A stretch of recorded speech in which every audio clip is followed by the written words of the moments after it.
falei assim, olha, vai ter um ganho de capital expressivo aqui, mas não tem outro jeito. Ele virou para mim e falou assim, eu tô ganhando? Eu falei, tá. Tô dentro da lei? Tá. Então tá certo. Mas não é porque sempre foi feito assim que estava correto.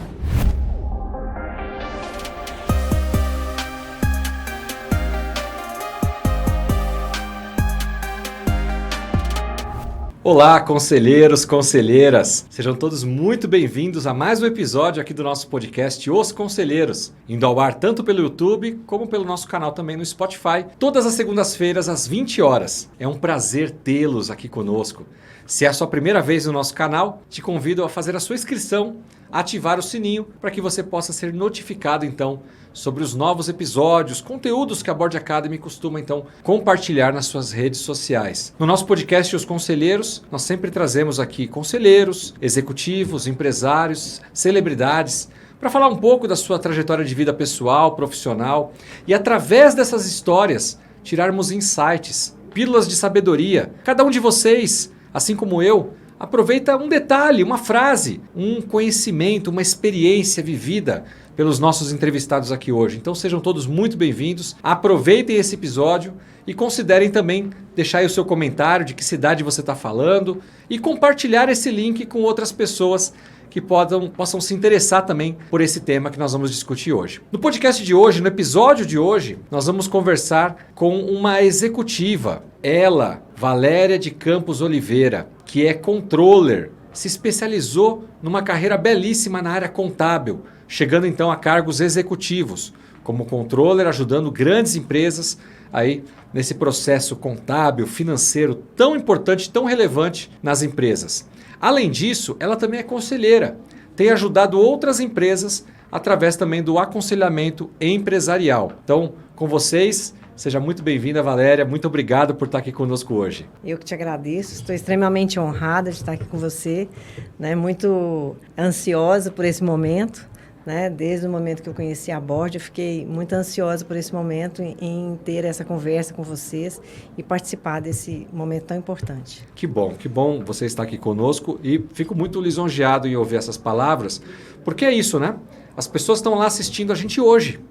E talvez daqui a algum tempo nós vamos nos encontrar num evento da Board Academy, numa das formações da Board Academy e vão dizer, assim como a Valéria está dizendo aqui, olha, um dia eu escutei algo sobre vocês, eu vi uma rede social, alguma postagem, uma foto e agora eu estou aqui. Né? Então isso é possível para você também, executivo, você empresário, você que já é conselheiro mas não tem uma certificação, conheça os programas da Board Academy. Quem sabe amanhã é você que está sentado aqui no lugar da Valéria, também batendo um papo gostoso, como vai ser o nosso papo de hoje. Querida Valéria, você deve ter assistido já outros episódios, né? Aqui do nosso podcast, que vai ao ar toda segunda-feira. O pessoal fala que eu pareço uma vitrola quebrada, né? Aquela que fica sempre repetindo a mesma linha do disco. Mas eu não posso fazer diferente. Porque quando eu apresento a Valéria como a controller, a grande executiva com experiência, eu estou omitindo toda uma história, toda uma trajetória. Eu estou dizendo quem você é hoje. E eu gosto tanto do filme, eu gosto tanto de rebobinar um pouco essa fita e contar um pouco de como foi para chegar até aqui. Então eu queria primeiro te dar a palavra perguntando qual que é a sua origem. Nasceu aonde? Cresceu aonde? Como decidiu ali primeiras definições profissionais? Conta um pouquinho para a gente desse seu histórico. Bom, eu sou do interior de Minas, sou de Abaeté. Abaeté, uma cidade pequena. Estudei técnico em contabilidade, porque o meu pai é motorista de táxi, a minha mãe é do lar. E eu sempre fui treinada e sempre com vontade de trabalhar, né? Tanto que nos meus 15 anos eu não queria festa. Eu quis uma máquina de datilografia que foi para que eu datilografasse trabalhos para as universidades. Naquela época a gente datilografava os trabalhos, a BNT, tudo medidinho para poder já ter meu dinheiro, né? Então, quando eu fui escolher o curso técnico ou científico, eu queria um curso com profissão. Professor eu não queria. Falei, eu acho que professor, minha família, minhas tias já eram professoras. Falei assim, não, professora não, vou... Então, tem o técnico em contabilidade. E eu sempre gostei muito de números. Então, eu fiz o técnico em contabilidade. Quando eu fiz o técnico em contabilidade... Naquela época, dava o CRC, inclusive, né? Dava. Aí eu já tinha como conseguir o CRC e foi o que mais me ajudou também. Aí, abriu portas. Abriu portas. Porque aí terminei o curso e Abaeté, são 230 quilômetros de Belo Horizonte. Não tinha, falei assim, será que vou conseguir fazer uma faculdade? Aí, falei, não, minha mãe e meu pai, não, você vai, faz vestibular. Fiz vestibular na Federal, não passei. Aí eu falei assim, fui fazer 1 ano de cursinho. Aí fiz 1 ano de cursinho. Aí na Federal também não passei na PUC. Nossa, particular não vai dar. Meu pai falou assim, você vai, depois a gente vê o que faz. Aí eu ainda não tinha lugar assim para ficar, mas graças a Deus tive muito apoio de família. Fiquei em casa de tia, fiquei em casa de primo, fiquei até achar o meu lugarzinho. Então, assim, meus primos me ajudaram demais. Cada dia eu estava num lugar, igual a sacolinha, e pegava carona para ir para Abaeté, para poder estudar. E aí eu fiquei, mas que curso que eu vou fazer? Gosto muito de administração? Gosto, mas administração é subjetivo. A economia é muito catedrático, muito pesado. Mas contabilidade, toda empresa precisa do CRC, de um contador. Então eu falei assim, olha, eu vou fazer ciências contábeis. Aí eu comecei ciências contábeis na PUC. E já saiu na frente, porque já tinha uma experiência prévia, né? Eu ainda não trabalhava. Eu tinha o CRC, né? Eu não tinha tirado o CRC, mas eu tinha o técnico, então assim, eu já tinha uma largada. E ajuda demais, porque quando a gente chega na faculdade, a faculdade dá o senso crítico, mas o ensinar, né, o cerne, o técnico, ele não vai ensinar, ele vai te ensinar o senso crítico. E aí, nisso, eu estudava para fazer concurso, porque eu precisava trabalhar. E aí, eu fiz o concurso do Banco do Brasil, passei, que nunca me chamou, mas me serviu de portas, porque aí minha tia trabalhava na Caixa Federal, falou, olha, minha sobrinha passou no Banco do Brasil. Aí, a chefe dela falou assim, e tem uma oportunidade de estágio aqui na Caixa. Eu falei, Valéria, você quer? Foi agora? É a oportunidade que eu preciso. Então, o banco pode demorar a chamar, então, assim, vão começar. Aí eu comecei de estágio na Caixa. Aí fui muito bom, porque eu tive a oportunidade de começar na contabilidade bancária.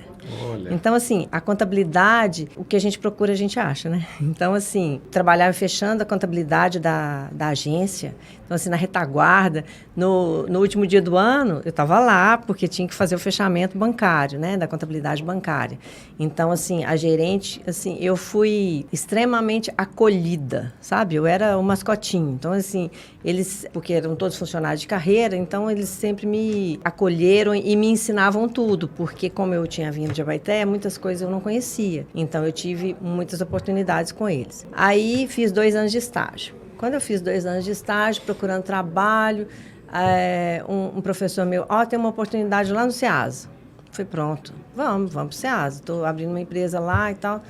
Aí, fui trabalhar com ele no SEASA, mas fiquei pouquíssimo tempo lá, porque um escritório de contabilidade me chamou para trabalhar no escritório. Aí eu falei assim, olha, Petrônio, eu vou trabalhar no escritório. Eu falei assim, eu tô achando que isso aqui é muito pequeno para você. É melhor você dar uma olhada no escritório, que tem mais empresas e tal. E assim, eu não tinha vínculo nenhum, né, com o escritório. Fiz uma entrevista com o dono. Ele gostou de mim, não fui apresentada, não fui nada, fui lá com o peito na raça. Falei, beleza. E aí eu comecei a trabalhar com ele já era aposentado da Mannesmann e tinha montado esse escritório. E tinha uma gerente-chefe lá. E aí logo essa gerente passou num concurso e sai. Eu falei assim, como assim que a Daniela vai sair, gente? E agora, como é que eu vou fazer? Tô chegando agora. O seu falou assim, eu sei que vai fazer. Eu falei assim, nossa, mas eu nunca fiz a folha, nunca... não, mas você dá conta. Você é técnica, você dá conta. E aí tinha, no grupo de empresas, tinha uma indústria. E eu sempre apaixonada com indústria, custos, né? E aí o dono da indústria, muito exigente, e eu adorava, porque aí ele ia cobrando e a gente tinha que fazer as entregas. E eu aprendi muito com isso. E fiquei lá um tempo, quando a minha amiga na faculdade falou assim, Valéria, Na empresa que eu trabalho, que é a empresa de São Paulo, a gente comprou uma empresa de Varginha. E a gente está trabalhando ali na Fiat, está iniciando o Just in Time. Você interessa? Porque você tem CRC, né? Eu falei assim, interessa, vamos ver como é que é. Eu falei assim, então você vai lá e faz a entrevista. Eu falei assim, então tá. Aí a empresa em Betim, mas o controle ficava em Varginha. Era a época que estava reformando a Fernão Dias, tal, fui com o Murilo. Estrada horrível, custamos chegar, tal, chegamos lá, conversei, já eram quase 6 horas e o controle ainda esperava a gente lá. Aí ele começou a conversar comigo, falou assim, aqui, mas você conhece custos? Eu falei assim, conheço, eu faço a contabilidade de uma indústria. Aí ele me fez as perguntas chaves lá e falou assim, você tem o conhecimento que eu preciso. E você tem CRC é o que eu preciso, então você vai trabalhar nessa filial, em Betim. Aí, assim, era um galpão, porque quando iniciou o Just in Time. Então, assim, era tudo provisório, porque a montagem era em Betim, a fabricação era em Varginha, mas a montagem era em Betim. Nessa altura você morava em BH? Morava em BH. Morava em BH e já estava no meu último ano da faculdade. Então, assim... Solteira ainda? Solteira. Vivi cada momento da minha vida muito bem vivido. Muito bem vivido. Porque aí, assim... Eu falo que a gente tem que ter as dificuldades e o aprendizado quando a gente é jovem, que tem muita energia. Então, assim, tinha que pegar ônibus 5 horas da manhã para Betim, tinha que fazer o fechamento até virar a noite. O táxi me levava em casa 3 horas da manhã, foi 7 horas, tinha que voltar, ele estava lá para me pegar, porque a empresa dava muita estrutura para mim. Então, fiquei até a Plascar, que aí nesse tempo eu trabalhava na Plascar. A Plascar construía a fábrica nova. Aí no que ela construiu a fábrica nova, teve a fusão das empresas. E aí eu já não precisava da minha estrutura mais. Mas o CFO de Jundiaí tinha ido em Betim e tinha gostado muito do meu trabalho. Ele falou assim, eu quero que essa menina venha para Jundiaí. O Paulo, que era o controle da época, falou assim, olha, o Ferreira quer que você venha, nós temos que arrumar um jeito. E eu falei assim, mas eu não sei se eu dou conta de ir, porque morar sozinha, não conheço nada em Jundiaí e tudo. Não, você vai. Nessa época também, que era 97, a Plascar me deu toda a estrutura. Me ajudou a arrumar apartamento, foi minha fiadora. 97, Jundiaí estava começando a bombar. Eu lembro que a minha filha nasceu em 96 e nessa fase, em 97 e 98, eu comecei a pesquisar Jundiaí como uma possibilidade de moradia. Jundiaí é um lugar excelente de morar. Aí fui para Jundiaí, fui fazer um trabalho muito bacana também de reorganizar ativo, porque a empresa tinha 40 anos e nunca tinha feito inventário de ativo. Nossa. Né? Então, assim, tinha que colocar plaquinha, ver se estava depreciado, se não estava. Então, assim, contratar uma empresa para poder fazer todo esse inventário em todas as plantas. Descobri que tinha coisa no balanço, mas que não existia mais. Tem que fazer baixa e aí, não, mas não é possível, como que sumiu, né? Então, assim, fizemos esse inventário, fizemos cotejamento, e aí relatório para cá, relatório para lá, e isso baixa. Nossa, e como que isso aqui está no ativo? De onde que isso aqui entrou? Tem que saber aquele engenheiro que comprou isso, como ele comprou com outro nome? Será que eu não estou conseguindo fazer o cotejamento porque está com outro nome? Então, assim, aí eu fiquei em Jundiaí por 3 anos. Aí, 3 anos, a gente fez esse trabalho. E aí, nessa época, Plascar, a gente dormia com um dono e acordava com outro. Então, assim, era um dia BTR, outro dia a empresa de aviação. Então, assim, cada dia era uma possibilidade da empresa. Fui voltar para Belo Horizonte. Que eu voltei para Belo Horizonte, uma amiga... Você saiu dessa empresa? Aí eu saí da Plascar. Fiquei na Plascar 6 anos... E saí da Plascar e voltei para Belo Horizonte. Aí, quando eu voltei para Belo Horizonte, uma amiga trabalhava numa autopeças e ela falou assim, olha, mas eles estão precisando de uma contadora, ela é em Búzios, no hotel, do Grupo Valtur. Eu falei assim, tá, vou. E nessa época eu também me certifiquei como implantação de sistema da DataSul, porque como a Plascar sempre trabalhou com DataSul, já tinha feito várias implantações, eu conhecia muito bem o sistema DataSul. Aí eu consegui o certificado DataSul e fui trabalhar em Búzios. Então eu ficava viajando. Aí nesse momento foi que eu conheci meu marido. Aí conheci meu marido e ele é de Belo Horizonte e ficava na ponte aérea. Rio de Janeiro, Búzios e Belo Horizonte. Aí montei o apartamento em Belo Horizonte, fui morar com a minha irmã. Então, fiquei 1 ano na Valtur. Mas aí os italianos não gostavam muito do resultado que dava aqui no Brasil. Eles ficaram desanimados com o negócio no Brasil. Aí eu falei assim, bom, então agora eu vou procurar, agora eu já estou estruturada, estava com casa em Belo Horizonte. Eu falei assim, agora eu vou procurar com calma um lugar ao sol, fazer um trabalho de diferença. E aí eu falei assim, será que eu vou ser consultora da Datasul? O presidente lá da empresa de Belo Horizonte, representante, vai, Valéria, você consegue? Mas será que eu vou conseguir ficar cada dia num lugar? Acho que não. Não vou. Vou ficar com certificado, mas vou procurar outros ventos. Aí o ex-controller da Plascar estava trabalhando na Tower Automotive. Aí ele falou assim, estou precisando de uma pessoa para controladoria de Betim. Como você trabalhou com autopeças a vida inteira, isso aí para você é tranquilo. Eu falei assim, então tá, então vamos. De novo para Betim. Lá vou eu de novo para Betim. Em Betim era para ser líder de controladoria, para controlar custos, para fazer fechamento. E aí ele não tinha controle interno. Então eu falei assim, tem que colocar controle interno, não pode ter nada sem nota e tal. Eu falei assim, tá bom, é isso que eu sei fazer, tranquilo. Fui colocar controle, né? Não entra nada sem nota. Ok. Aí tem umas situações assim, cômicas, né? Valéria, tá passando o caminhão da fossa. Como é que a gente vai tirar a nota? Eu falei assim, olha, tá bom, esse aí você vai sem nota. Mas aí a gente implantou os controles. O rapaz que entrega água não emite nota, só recibo. E aí, compra dele ou não compra? Desse jeito. Essa fase de que a gente tem que colocar ordem na empresa... Ainda tem alguns que você tem que ser maleável por um tempo, porque é um processo de transição, né? Mas aí fui nesse catequizar, né? E tem que entrar com nota, só pode faturar até tal dia, tem que fazer o pagamento, só faz o pagamento às quintas-feiras.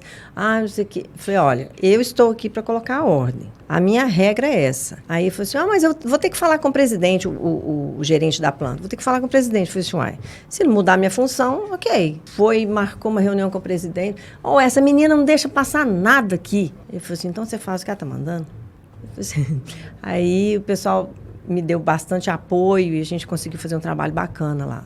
Você tá trazendo um ponto aqui, já vou pegar aqui como um insight, né, para quem está nos assistindo, que é super relevante, né? Se uma empresa quer impor uma cultura de governança, começa pelo exemplo do dono. Então, não adianta vir um diretor, alguém para cima de um departamento que está tentando regularizar as coisas, colocar o controle e dar uma carteirada. E receber o apoio de alguém mais acima, né? Então, você foi muito, muito feliz em ter esse apoio do seu diretor, do presidente da empresa, porque em muitos lugares, sabe aquela história do código de ética, né? Vale para todo mundo, menos para o diretor comercial. Então, assédio aqui não é permitido, mas se o diretor comercial assediar e for denunciado, não, veja bem, a gente precisa dele, não dá para mandar embora. Então, peraí, vale para todos ou não vale? E a empresa sabe disso, né? Os colaboradores, todo mundo enxerga se aquilo é algo verdadeiro para todo mundo ou tem um jeitinho, tem aquele privilegiado que pode fugir. E aí as coisas acabam não funcionando, né? E aí a gente também fez uma implantação de cultura de controle de custos. E aí a empresa tinha um processo muito bacana de que a gente tinha que dar um treinamento para o chão de fábrica. Porque o chão de fábrica tinha que saber o tanto que é importante aquele material de segurança que ele tem, como que ele gasta, o que tem de ganho no trabalho dele, porque mesmo que o dinheiro não seja dele, é o dinheiro da empresa. Então, toda essa conscientização, o que caía em cada conta. Então, assim, eu tive essa missão de catequizar a operação, né, os operários mesmo. Olha, quando você tem ali a refeição é aqui. Então, onde que a gente classifica? Eu expliquei para todos eles como que utilizava a classificação em um plano de contas. Então, assim, se eu utilizar mais material de segurança, isso vai impactar no nosso resultado. Para que todos soubessem da importância que era dentro da empresa, né? Então, eu fiquei lá também por 6 anos. Aí, eu tinha casado, falei assim, tá tranquilo. E ficava indo e voltando para Betim todo dia. Indo e voltando para Betim. E aí, eu falei assim, bom, eu vou tá bom aqui, uma multinacional fantástica. Eu vou ficar aqui, vou ter meus meninos, né? Porque eu queria ter filho. E vou ficar aqui. Então, não vou procurar novos ares, não. Já tem 6 anos que eu tô aqui. A empresa não gosta muito de mulher que vai ter filho, né? Tinha acabado de casar e tal. Vou ficar quieta aqui. Mas na hora que eu falei que eu ia ficar quieta, uma headhunter me achou. Me achou e tal. Falei assim, venha conversar. Falei, tá. Aí eu fui conversar com ela, falei assim, olha, uma empresa familiar, brasileira, eu só tinha trabalhado em multinacional. E falei assim, esse negócio de empresa familiar, brasileira, não vai dar muito certo. Eu não vou ter muita... Porque a gente tem não sei se é verdadeira, mas a gente tem uma certa proteção quando a gente fala que está numa multinacional. Eu falei assim, a gente está numa multinacional, você está com uma proteção. Eu falei assim, não sei como é que é. Tá. Eu falei assim, não, mas você vai lá e conhece. Eu falei, tá. Aí quando eu cheguei, fui ter a entrevista com a filha do dono, que é a Silvia. Aí ela falou assim, olha, e aí eu fui toda quietinha. Tá? Aí falou assim, mas veja bem, aqui é tudo certinho. Eu, como é que é? Então agora nós podemos conversar. Agora eu estou interessada. Aí eu falei assim, não, aqui é tudo certinho, a gente tem toda uma governança, nós somos uma empresa familiar, mas uma empresa com propósito de crescimento, e a gente tem objetivo de ser referência para as pessoas, para a comunidade e tal. Eu falei assim, não, então agora... Eu falei assim, Lisete, eu agora gostei, agora eu tô no páreo. Aí eu falei assim, então vamos continuar nas entrevistas. Aí eu falei assim, mas tem um problema, pensei, né? Como é que eu vou fazer? Porque eu queria ter filho. E aí você mudar de emprego... Tem que de novo conquistar aquela confiança, né? 2 anos ali. Isso. Falei, meu Deus, esse negócio, mas vamos em frente. Aí, assim, o que quebrou o meu medo, porque desde o início eu falei que eu queria ter filho e tudo, na hora que eu fui ter a reunião com o Dr. Ricardo, que é o dono, né? É o patriarca. Aí ele pegou e falou assim, eu sei pouca coisa de você. Eu só sei que você tem 32 anos, que você tem experiência, sei que você é recém-casada e que você vai ter filho. Não tem problema você ser uma menina, não. Deixa que você cuida desse povo aqui pra mim. Aí eu falei assim, então tá bom. Então, assim, o medo que eu tinha foi tirado, né? Então, eu falei O que é a cabeça aberta de um empresário, né? Qual é o problema? Todo mundo tem que tirar férias, as mulheres podem engravidar, sair de licença, é normal. A empresa tem que se estruturar para isso. Pois é, e assim, eu achei tão interessante, e aí é o que eu falo, os empresários que têm a cabeça aberta e assim, de olho realmente na diversidade, não é à toa que a empresa está do jeito que está, sabe? É uma empresa fantástica e implantou uma governança muito bacana, fiz um trabalho assim... muito gratificante, de diferença, sabe? Então, eu fui para ser controller. Já houve um upgrade aí da carreira? Já fui para ser controller. E aí, já eram... De CNPJ, tinham 17 empresas e 60 filiais. E contadores que respondiam para mim, se não me engano, eram 6 ou 7. Então, assim, eram contadores, uma conversa mais elevada, né? Você não tem que ficar... estão ensinando as coisas. Então, assim, já entrei num patamar diferente. E aí, quando eu cheguei, a gente tinha que implantar sistema, porque estava ainda com 2 sistemas, tinha DOS e tinha um Windows, para implantar sistema. Eram 17 empresas devido a aquisições ou planejamento tributário ali? Negócios diferentes? Negócios diferentes. Tinha de água mineral, destilaria, açúcar e álcool, empresa de cultivo de eucalipto, então 2 siderúrgicas, uma no Espírito Santo e outra no Maranhão, imobiliárias, então assim, eram bastante empresas. Grupo mesmo diversificado. E assim, alguns foram, a maioria é ele que criou, ele é uma mente brilhante, né? Começou como um caminhoneiro e assim, fez o que ninguém fez, o que ninguém faz.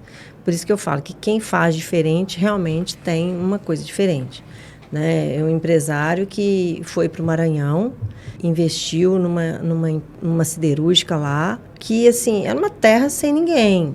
E ele investiu e emprega e faz um trabalho fantástico no Maranhão. Então, assim, mas eu vou te falar, não é qualquer um que vai no Maranhão. Até hoje. Agora você imagina 40 anos atrás? entendeu? Sem toda essa facilidade tecnológica que a gente tem hoje. Entendeu? Então, assim, 40 anos atrás, na primeira vez que eu fui no Maranhão, eu tinha ido para uma fazenda onde tinha os eucaliptos para ver como é que era o controle e tudo. Aí falou assim, olha, tem que ir embora depressa porque o índio está fechando. O índio está fechando a estrada. Se você não for embora aqui, a gente não sabe que dia que você vai. Né? E isso já era o quê? Isso era em 2008. 2008. Então, assim, em 2008, a situação já era bem mais habitável. Então, ele desbravou, ele plantou eucalipto e fez acontecer, né? Então, a gente tinha problema de CND, tinha o sistema para implantar, tinha as auditorias que estavam atrasadas, tinha uma empresa que estava na CVM, que a gente tinha interesse em tirar da CVM. Aí começamos um trabalho de juntar, né, de controlar. Então, assim, primeiro eu relacionei todas as empresas, porque a gente não tinha essa relação, aí relacionamos todas as fazendas, todas as filiais, né? Implantamos primeiro o TOTUS, aí depois que implantamos o TOTUS e entregamos as auditorias, fomos para implantar o SAP, aí conseguimos implantar uma governança bem robusta. Então, eu falei assim, agora vamos pegar uma Big Four, vamos ser auditados por uma Big Four. Aí sempre tem muito bem assessorado pelas empresas e sempre em busca de alavancagem, de bons negócios. O executivo lá falou assim, olha, eu não consigo fazer bons negócios porque você não conseguiu uma auditoria de Big Four. Eu falei assim, não há de ser nada, a gente vai conseguir uma auditoria de Big Four. Ele falou assim, mas tem que ser limpinha. Eu falei assim, eu confio no meu trabalho, pode chamar quem você quiser aqui que a gente vai ter um bom trabalho e não vai ter problema. Aí ele falou assim, ok, então você faz, foi fácil. Aí no dia eu falei assim, aqui ó, tá aqui o papel, você tá aqui limpinho, agora é só você fazer negócio. Eu quero pegar um gancho nesse ponto, que eu tenho conversado com muitos empresários, né? O Farias, nosso CEO aqui da Board Academy, ele costuma usar uma frase dizendo que toda empresa, de forma bem resumida, né, tem 3 possíveis cenários para o futuro, depois que uma empresa nasce. Ela pode passar por um processo de sucessão, né, herdeiros, algum familiar vai assumir a empresa. Ela pode passar por um processo de venda, e pode ser uma abertura de mercado, um IPO, um merger, uma fusão, uma joint venture, enfim, qual que seja.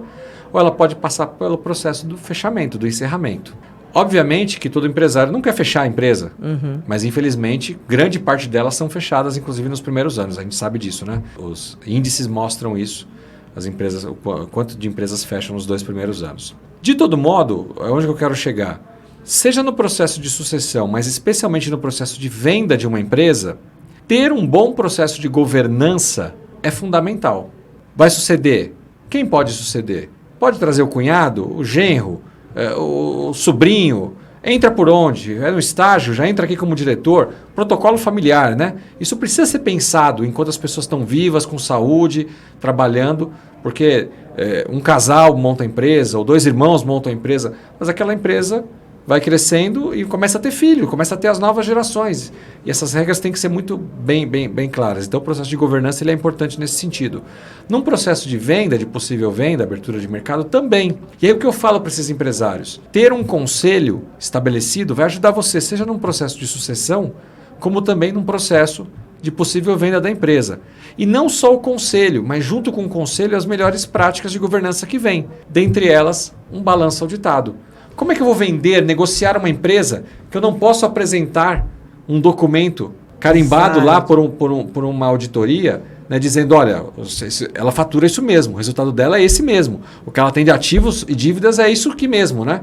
Então, é importante, né? E você viveu isso na pele, fazendo essa primeira auditoria aí dessa empresa na época. E assim, o fazer certo, o ter a resposta certa, é muito importante. E numa empresa familiar há 10, 15 anos atrás, isso você era mais mecânico, é uma cultura, mas não era uma cultura tão procedimentada. O que hoje a gente já tem mais procedimento. Hoje nas empresas, o empresário hoje, ele já tem uma inteligência artificial, que ele vai nas reuniões e isso é colocado, então ele já sabe conversar mais, ele não quer ver aquilo na empresa dele. Mas há um tempo atrás, você falar em controle era muito difícil. Era muito difícil, porque sempre foi feito assim. Nunca deu errado, né? Nunca deu errado. Por que agora vai dar errado? Isso custa caro. Não, isso é caro. Não faço não. Para que você está pensando nisso? Falei assim, olha, não pode fazer isso porque o nosso efeito é daqui a 5 anos. Então, eu quero que seja bem feito agora, porque a Silvia mesmo fala. Assim, eu prefiro ficar vermelha agora que roxa depois. Entendeu? Então, assim, vamos fazer agora, para fazer certo, para servir de modelo, para ter os procedimentos, para que a gente tenha o futuro. E aí, assim, eu fiquei muito encantada, sabe? E eu mudei totalmente a minha visão de multinacional e de empresa familiar com essa experiência que eu tive, de tanta seriedade que foi dada, de tanto emprego que ele gera, de tanta... Não são as grandes empresas no Brasil, mas sim as médias empresas familiares que, de fato, empregam e geram a movimentação financeira do país. E aí, sim, porque você chega na multinacional, tem todo aquele procedimento. Olha, aqui está só a governança, aqui está... E lá a gente teve que implantar. Mas o implantar foi muito interessante porque são os valores familiares. Então, o valor familiar, quando você vê a multinacional ou outra empresa, você vê que é o controle, é o fazer certo. Não importa se está escrito ou não está escrito. Se não está escrito, a gente vai escrever, mas é para fazer certo. Porque em alguns momentos pode acontecer um fracasso. Mas se acontecer um fracasso, você fazendo certo, ele é administrável. Agora, se acontecer um fracasso e você está fazendo errado, não tem perdão. Não tem perdão, entendeu? Então, assim, esse valor familiar, ele é muito importante do fazer certo, né? Porque é a base do crescimento. Então, assim, você já tem aquela sensibilidade de qual que vai ser a decisão dele. A decisão dele é para ir para a direita ou para a esquerda? É para fazer o certo. Então, é para a direita. Né? Então, assim, isso ajuda muito a gente ter um trabalho que dá frutos.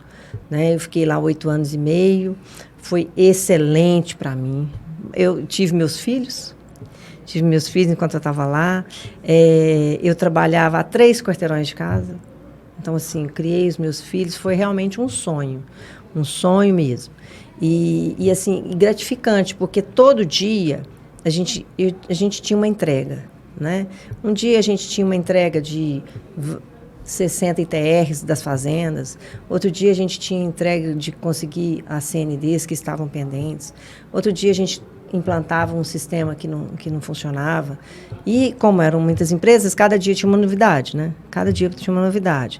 Aí, porque hoje... Você cuidava também da parte tributária, certo? Sim, da parte contábil e tributária. Então, assim, toda a parte de ICM, diretos, indiretos, lucro de exploração. Então, assim, eram coisas novas e que você via que, sabe, foi uma faxina, como se fosse uma faxina. Mas ficava tudo arrumadinho. Então, assim, é gratificante. Implantamos o SAP. Aí, quando a gente foi implantar o SAP, eu falei com o da certificadora. Falei, olha... a gente implanta, mas eu só começo o sistema no dia 1º de janeiro. Isso era junho. Aí ele falou comigo assim, não é possível. Eu falei assim, mas por que não é possível? Ele falou assim, porque você tem que tomar decisão rápida. Eu falei assim, e por que eu não tomaria? Não tem jeito. Eu falei assim, olha, ou a gente começa...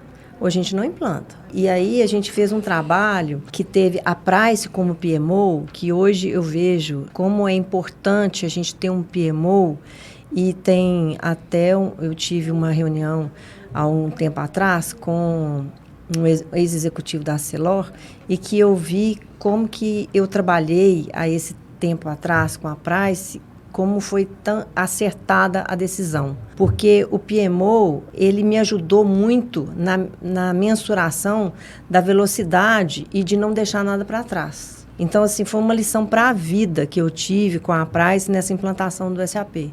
E a gente começou em janeiro. É o melhor dos mundos, né? Nenhum contador quer quebrar o balanço em dois RPs. Porque aí, assim, todo mundo chega para você e fala assim, não, vamos... Não, aqui tem jeito, aqui, eu tô falando com você que não tem jeito. Tem jeito. Só que eu não quero trabalhar com 2 sistemas. Tem jeito. Tem um monte de gente que faz. Eu só te falo que eu não faço. Eu vou entrar com isso só em janeiro. E aí, assim, a gente conseguiu entrar com ele em janeiro, implantamos cursos. Lógico que hoje você contando, fácil, não foi. Foram árduos.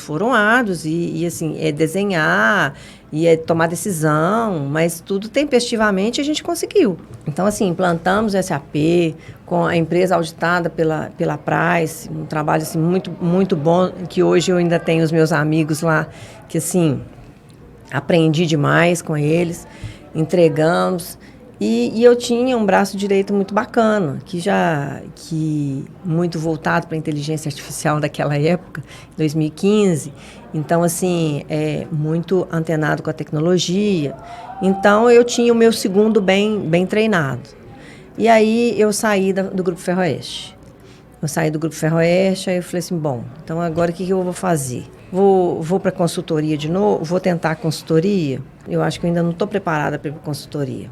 Aí, uma amiga da Ernest falou assim, olha, a CRH comprou uma parte da Holcim e da Lafarge. E eles estão precisando de uma pessoa lá para poder fazer essa transição, de uma contadora que faça isso. Eu falei assim, então vou lá. Aí eu conversei com o CFO. O CFO falou assim, olha, pode até ser que seja um erro que eu vou fazer, porque eu não sei se você vai ficar.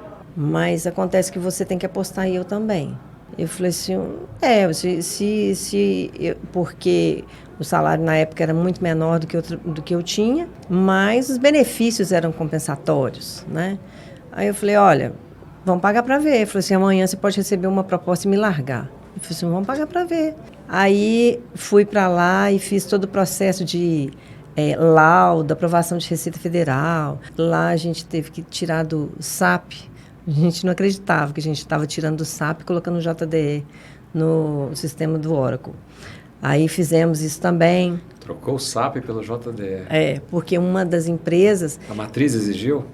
Aí tivemos que levar para o JDE. Quando deu um ano que eu estava lá, eles resolveram mudar o escritório.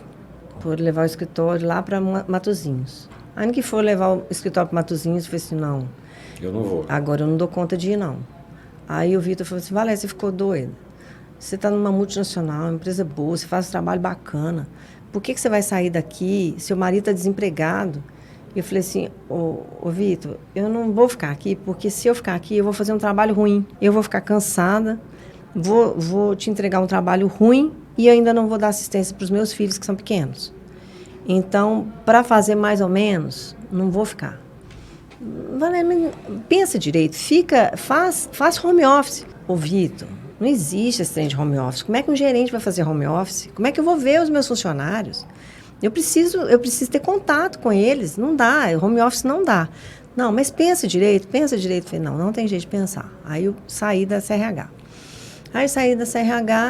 E aí um amigo da Price falou comigo, falou assim, olha, na CEMIG Telecom estão precisando de uma contadora, porque a contadora lá passou na prova e eles estão precisando de uma contadora lá. Passou no concurso e foi para São Paulo. Falei, vou ver. Tem que responder para a CVM, tá? Falei, tá, vamos responder para a CVM. Você dá conta? Falei, se eu não der conta, eu aprendo. Falei, não, então tá bom, que se você tiver qualquer problema, eu te ajudo também. Falei, então tá. Aí eu fui e comecei a trabalhar com a Eliana Castelo Branco, foi uma experiência bacana. E aí a gente uma coisa era certa, a CEMIG não queria o negócio de telecom. Isso já estava definido, só não sabia como, que ela não queria. Vamos estudar como não ficar com esse negócio. Fizemos vários cenários, e aí foi desafiador, porque tinha funcionário que estava entrando em aposentadoria.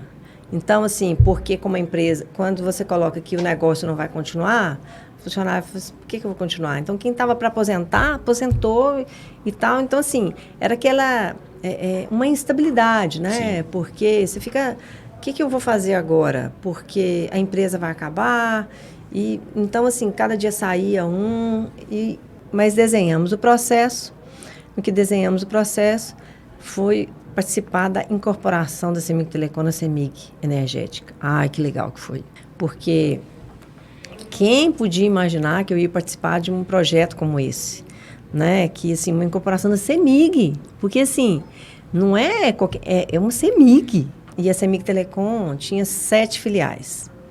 E a CEMIG é uma CEMIG, é uma. E aí, na hora que fez a incorporação, eu, como era contadora, eu precisava do certificado digital do presidente. Precisava acertar. Eu falei assim, olha, eu preciso conversar com o presidente. Como assim você precisa conversar com o presidente? Ninguém precisa conversar com o presidente, não. Eu falei assim, mas eu preciso. Porque se eu não conversar com ele, não fizer essa alteração, eu não consigo instalar essas filiais. Tanto que essas filiais foram assim, um desafio de abrir essas filiais, de controlar as filiais, porque são em vários estados e tal. Aí conseguimos abrir, conseguimos fazer a incorporação, e aí tomou-se a decisão de vender os ativos. Aí foi assim, olha, então os ativos estão dentro da CEMIG e vão ser vendidos. Aí foram para o leilão, a American Tower, que é que eu estou hoje, comprou no leilão. E aí, como contador, tem que fechar, né? Então, assim, nessa incorporação, tinha que fechar toda a parte legal da CEMIG Telecom. Então, fazer um encerramento, Receita Federal e tal. Aí, fiz todo esse trabalho, entreguei o pacotinho. E aí, fui trabalhar numa indústria de cosméticos, na Ideal. Ideal, não sei se você já viu, que faz acetona. Ideal. Não, acho que não. Aí, assim, é uma empresa mineira, uma indústria mineira, uma potência de indústria, uma gracinha, familiar. Né? Produz acetona? Não, produz creme, produz shampoo coisas. E tal. Na linha de estética, saúde? Toda a linha de estética, de saúde. E aí eu fiquei lá 2 meses, fiz um estudo lá tributário, de recuperação, de organização também. Mas aí a American Tower precisava rodar. E aí eles me chamaram, falaram assim, não, você conhece Telecom? E aí entraram, porque eles entraram no leilão. No que entrou no leilão, a empresa tinha que rodar no mês seguinte, tinha que faturar. E aí não tem sistema, não tem nada, porque o negócio da American Tower não era fibra, não era telecom, é torre, locação de torre, e com 5 clientes. E aí vem a multimídia, com 1.000 clientes, tendo que faturar com ICM, com toda a burocracia que ela tem, com toda a regulação que ela tem, e a American Tower não conhecia isso. Aí nós tivemos que ter um BPO para poder fazer o trabalho, porque a gente não tinha nada. Então, contratamos um BPO, aí a TMF veio trabalhar com a gente. Foi um trabalho, assim, desafiador. TMF? TMF. Que era da Price. Eu acho que eu estou lembrando daí. Aí a TMF se separou da Price, e é uma empresa irlandesa, né? Que, assim, foi um trabalho super desafiador. Quando a gente pensa como que a gente deu conta, a gente não sabe? Porque a gente tinha que dar conta dos reportes. Porque, como a American Tower reporta da SEC, então a gente tem que entrar nos padrões, né? Sim. Então, assim, como é que você compra um ativo hoje e vai comprar, vai vender amanhã e vai reportar isso, né? Então, assim, tem todo um trabalho para ser feito, toda uma governança que nada existia, né? Mas aí a gente começou a trabalhar com o Proteus, com o sistema da TOTOS. Aí a TMF trabalhava com o Proteus. Aí, quando pensa que não, a TMF não, tem que passar para o SAP. Migramos para o SAP. Aí, depois que já estávamos no SAP, fomos para a American Tower. Não, a gente tem que internalizar esse trabalho, porque para ter a governança dos dados, para que fique tudo dentro do padrão American Tower, a gente precisa internalizar. Então, internalizamos, implantamos o Oracle. Então, assim, implantamos um Proteus. Olha, não sei se você é mais especialista na controladoria, contábil ou em sistema de TI, viu? Porque... Foram aí, eu já contei, acho que uns 4, acho. DataSul, né? Proteus, SAP e Oracle. Passei por todos. E assim, e cada um com a sua especificidade, Claro. né? Porque quando você instala um SAP numa indústria, é diferente de um SAP em uma telecom, né? E a mesma coisa que a gente trabalhava com o JDE numa cimenteira. Então, assim, a gente trabalhava com Oracle na cimenteira. Então, assim, tem cálculo de custos, tem toda uma estrutura, né? Mas o Oracle aqui já é de certa forma, mais simples. Mas ele é um simples que você não pode deixar as caixinhas prontas. Porque amanhã pode ser que seja necessária essa caixinha. Que é o que eu falo que eu aprendi demais com a implantação do SAP com o PMO da Price. E o que me ajudou na implantação do Oracle na American Tower. Porque, como eu tenho a visão de todos os campos que são necessários, tanto para a contabilidade, como para o financeiro, para o fiscal, na hora de implantar, eu busquei as caixinhas. Claro. Então, na hora de virar o sistema, eu falei, olha, se ele não rodar, eu rodo ele na mão, porque eu tenho as informações que entraram. E aí, essa implantação do Oracle na American Tower foi dificílima, porque como a American Tower é torre, locação, e a multimídia com várias especificidades, então, assim, o projeto atrasou. E aí eu tive que fazer o que eu não queria fazer, nunca queria fazer, que eu batalhei muito para que a gente começasse no dia 1º de janeiro. Uhum. E aí não deu certo. Atrasou, passou janeiro, você não podia esperar o próximo janeiro. Não podia esperar o próximo janeiro. Tem as reuniões de go no go, né? E chegou um CFO novo. E eu tinha que dar a má notícia para ele. Falei, pronto, já chega o CFO novo e eu vou ter que dar má notícia para ele. Falei assim, olha, esse negócio não sobe, não. Eu sou super contra a gente ter um sistema fora do dia 1º. Batalhei, mas do jeito que está, eu não tenho confiança. E olha que eu sou corajosa, mas eu não tenho confiança, não. Ele falou assim, nossa senhora, na minha primeira reunião, no gol. E eu falei assim, pois é.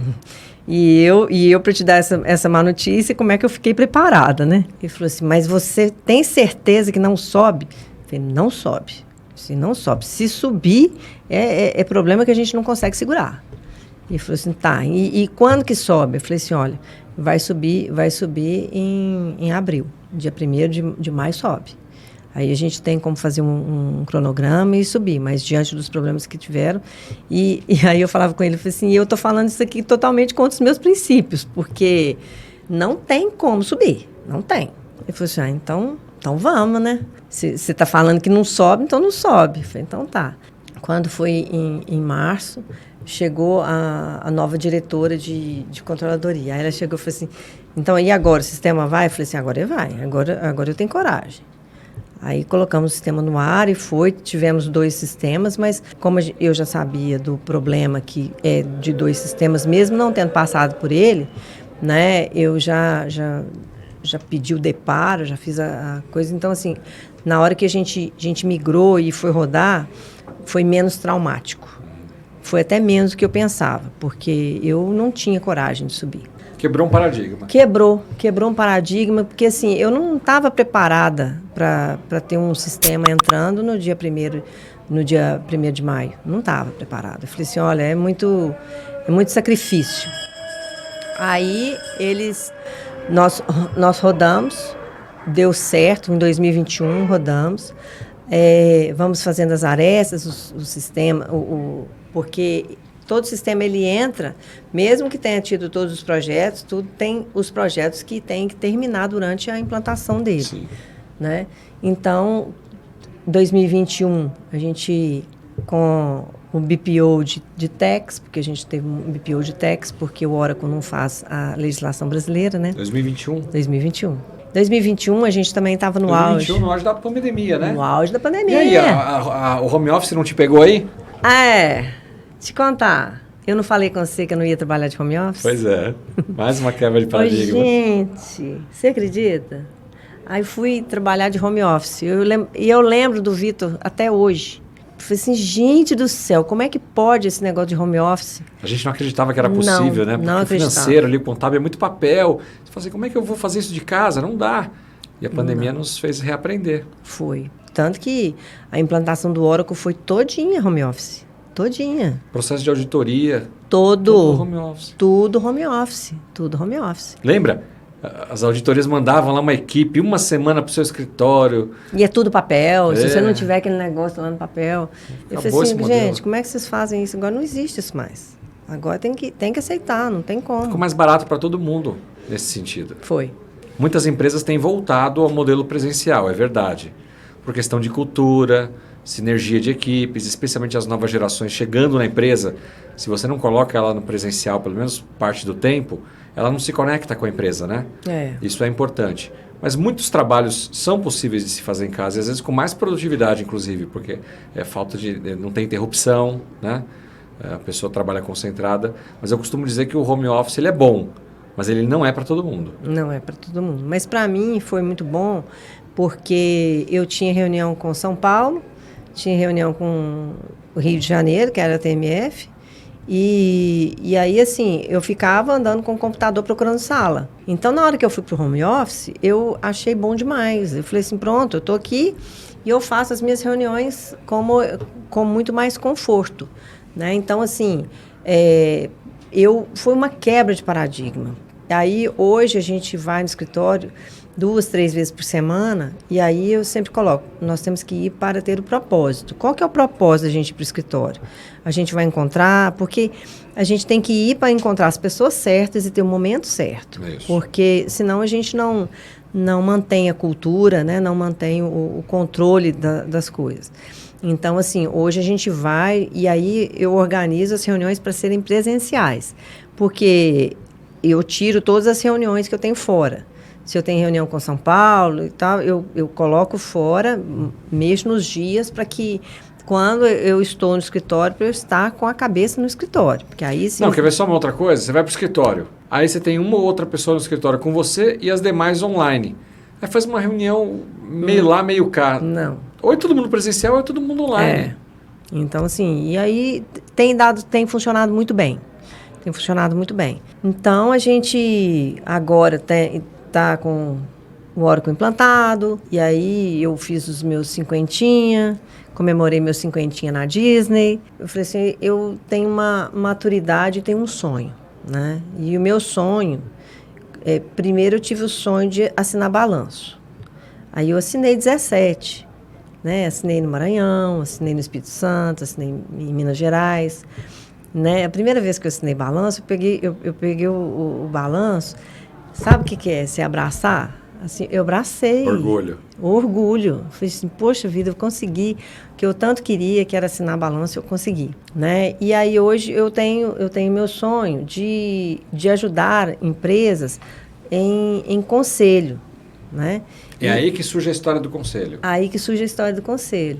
Porque na primeira aula magna do Farias, né, ele fala o que a gente quer ouvir quando a gente está num propósito de transição, de sedimentação de carreira. Eu entendo que é uma sedimentação de carreira.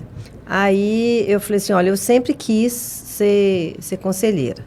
Primeiro eu tinha pensado em ser auditora, mas a auditoria não consegui entrar nas Big Four. Como o meu propósito inicial é de assinar balanço, eu falei assim, então vamos assinar balanço, é ser auditada mesmo. E aí eu entendo que hoje eu quero contribuir com o meu conhecimento, com a minha estrada, em empresas que precisem da minha ajuda, sabe? E eu vejo que hoje eu atuo muito nisso. Na American Tower, muitas reuniões que a gente tem com clientes, com fornecedores, a gente começa a discutir. Eu falo assim, olha, você não pode ir por esse caminho, você tem que ir por esse, por esse. Não, mas sempre foi feito assim. Eu falei assim, mas não é porque sempre foi feito assim que estava correto. Então, assim, você tem que mudar por causa disso. Então, assim, vamos fazer diferente. Então, eu vejo que eu tenho atuado muito com esse papel. E, com isso, eu entendo que a gente dá uma solidez para as empresas. Porque não é que hoje a gente está na empresa contribuindo daquela forma que vai ser importante? Vai ser importante para o futuro, a gente tem que pensar no futuro. Hoje tá me pagando salário, tá sendo bom? Tá, mas acontece que o que é no futuro? O futuro tem que ter uma solidez, né? Igual hoje uma empresa do Dr. Ricardo e do Grupo Ferroeste, ele já está com quase 55 anos de grupo. Por quê? Porque não pensou no imediato, né? Não pensou no hoje. Então, assim, a gente tem que pensar no futuro, fazer um processo de implantação de sistema e imaginar que daqui a 10, 15 anos pode até ser outro tipo de sistema, mas que ele tem que ter uma solidez das informações, né? Então, por isso que eu agora estou estudando muito mais que a gente... Se preparando para daqui a alguns anos estar pilotando uma nova posição.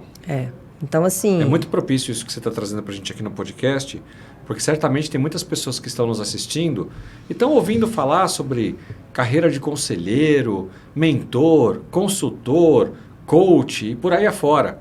São todas profissões muito belas que envolvem o mercado do conhecimento. Transmitir aquilo que a gente aprendeu ao longo da jornada. E todas elas são válidas. Professor de faculdade, de MBA, escritor, blogueiro, influencer, qualquer que seja, né? Mas eu sempre digo, e a gente fala isso aqui na Board Academy, faça-se preparativo enquanto você ainda está trabalhando no mundo executivo, né? Enquanto você ainda tem uma fonte de renda, para você não pressionar essa nova carreira, já achando que eu vou fazer uma formação, Valéria, e daqui uma semana já estou trabalhando como conselheiro em 3, 4 lugares. Não é assim. E a carreira de conselheiro não é para todo mundo. Então, você vai, faz a formação, vê se é isso mesmo que você quer da vida, né? Pode ser que você não se enquadre naquilo, não goste daquilo. E tudo bem, vai ser feliz em outro lugar. Mas gostou? Opa, quais são os próximos passos agora? E estou aqui com a minha carreira executiva ainda, na paralela, até um momento que ou eu vou decidir deixar de ser executivo, né? Ou o mercado vai decidir por mim, porque todos nós temos uma data de validade. Tem se estendido, é verdade, a gente vê muitos executivos na ativa ainda com mais 60, né? Antes, mais 60 estava aposentado, velho, encostado. A gente sabe que hoje, ainda bem, não é mais assim. Mas ainda assim, eu não sei que idade vai ser. Se não for com 60, vai ser com 70. Em algum momento nós deixaremos de fazer o que a gente está fazendo. E o que vem depois disso se eu pretendo viver mais? Vou ficar aposentado em casa? Com tanta bagagem, tanta experiência e mais do que isso, tanta empresa, empresário precisando de ajuda, né? Esse é o nobre propósito que a gente tem aqui na Board Academy. Formar os conselheiros, porque através deles nós iremos ajudar os empresários e, no final das contas, ajudar o nosso país. E outra coisa, quando a gente faz o curso de preparação e a gente ainda está trabalhando, o que acontece? A gente se tira da cadeira também, sabe? Então, assim, e se eu tivesse fazendo um aconselhamento nessa atividade? Porque te tira do lugar, né? E quando você tem uma outra visão, você toma outra decisão. A maturidade traz isso, né? A gente já trabalhou, já tem uma sólida experiência, caminhada. Então, se você faz uma preparação dessa, é aquele clique que estava faltando. E hoje a gente vê que é muito, muito importante a gente ter essas conexões, porque as experiências, elas vão consolidando. E cada dia que passa, eu vejo que a gente encontra com as pessoas que têm a ver com o nosso propósito, né? De fazer a coisa certa e sempre ter o foco no crescimento das empresas. E nenhuma empresa nasceu grande, a empresa nasceu pequena. Né? Igual hoje eu estava lendo um provérbio, não sei se é chinês ou japonês, que falou assim, a torre é alta, mas um dia ela foi baixa. Ela nasceu pequena. Então, assim, não é porque a empresa está começando hoje que ela tem que começar mais ou menos. Não, você tem que começar realmente com uma visão, que é o que eu acho que o Grupo Ferroeste fez muito bem, e por isso que hoje é a potência que é. Né? É profissional, fez acordo de acionistas. Então, assim, é a visão do empresário. Porque se ele não tivesse tido uma visão de fazer uma governança, porque com um negócio desse tamanho, não adianta ele pensar que ele vai controlar tudo.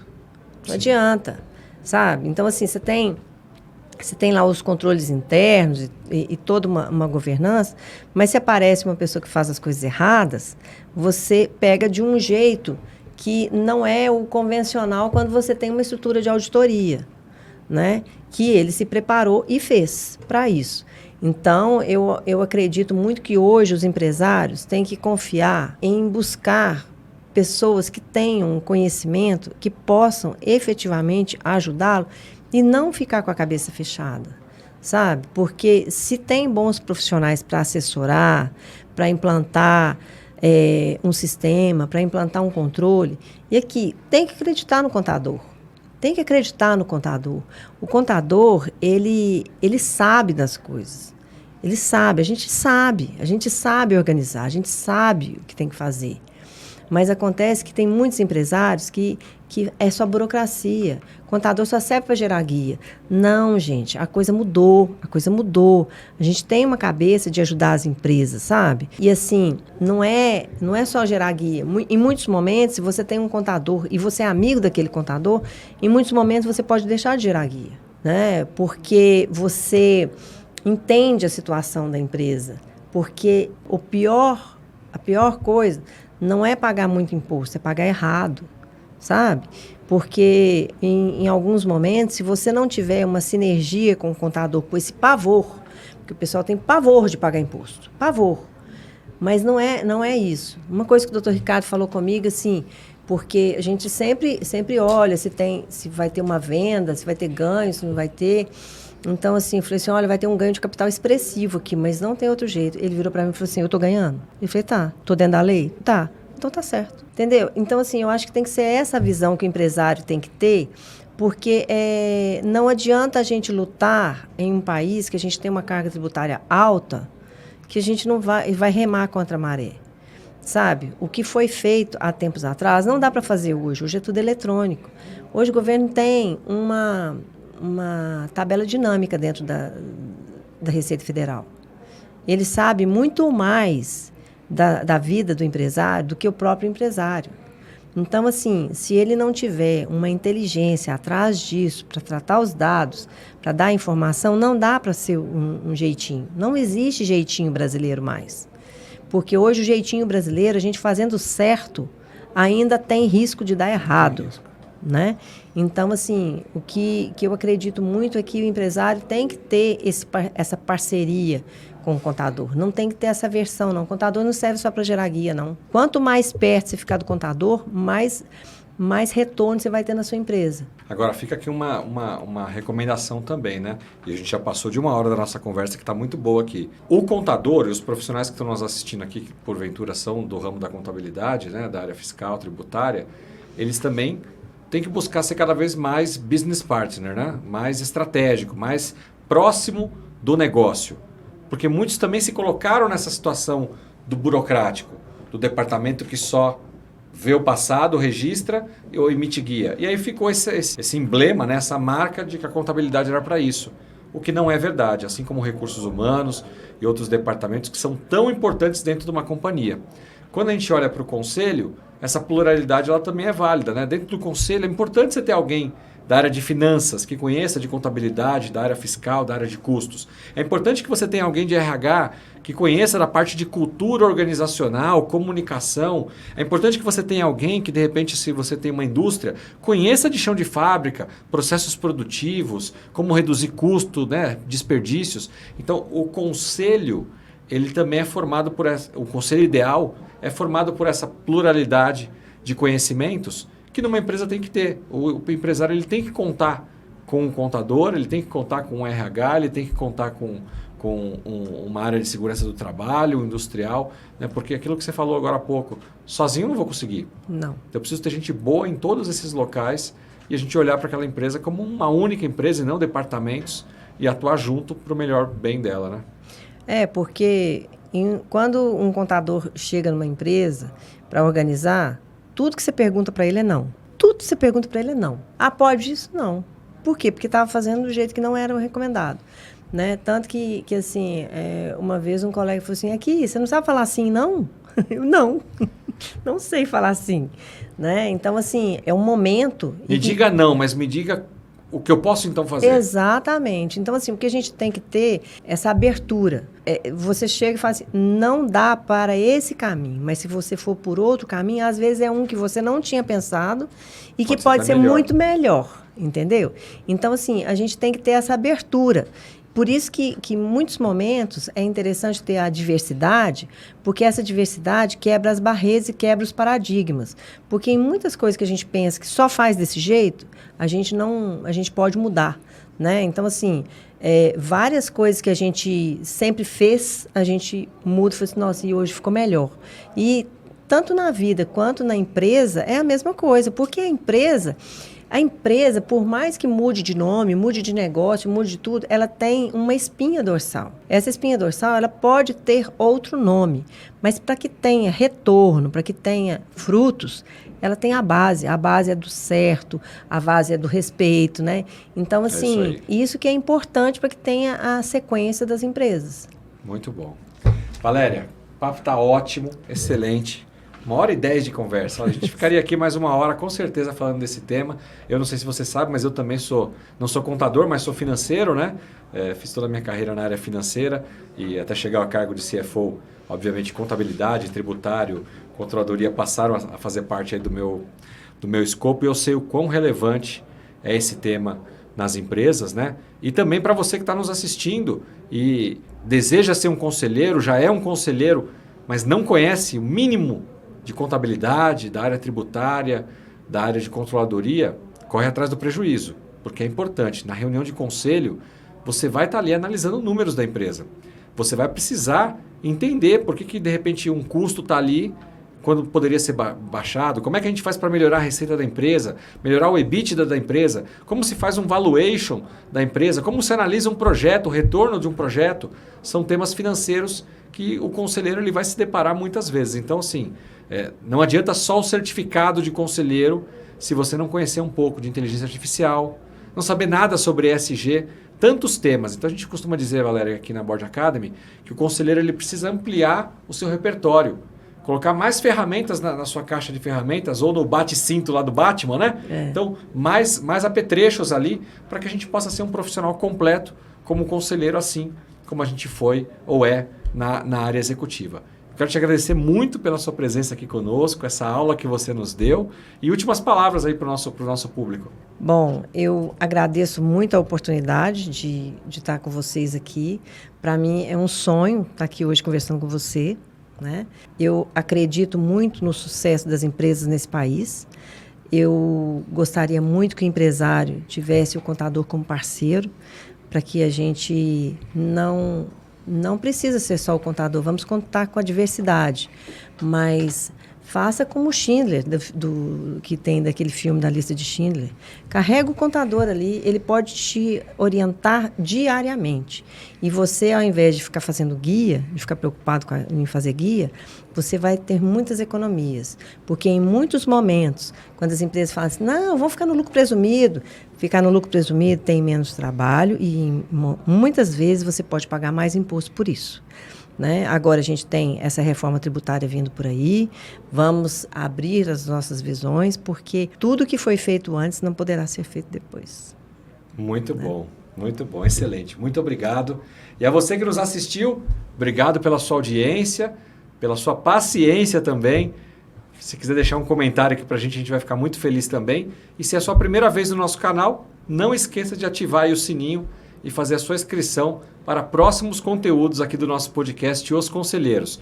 Muito obrigado e nós nos vemos no próximo episódio. Até mais. Tchau, tchau.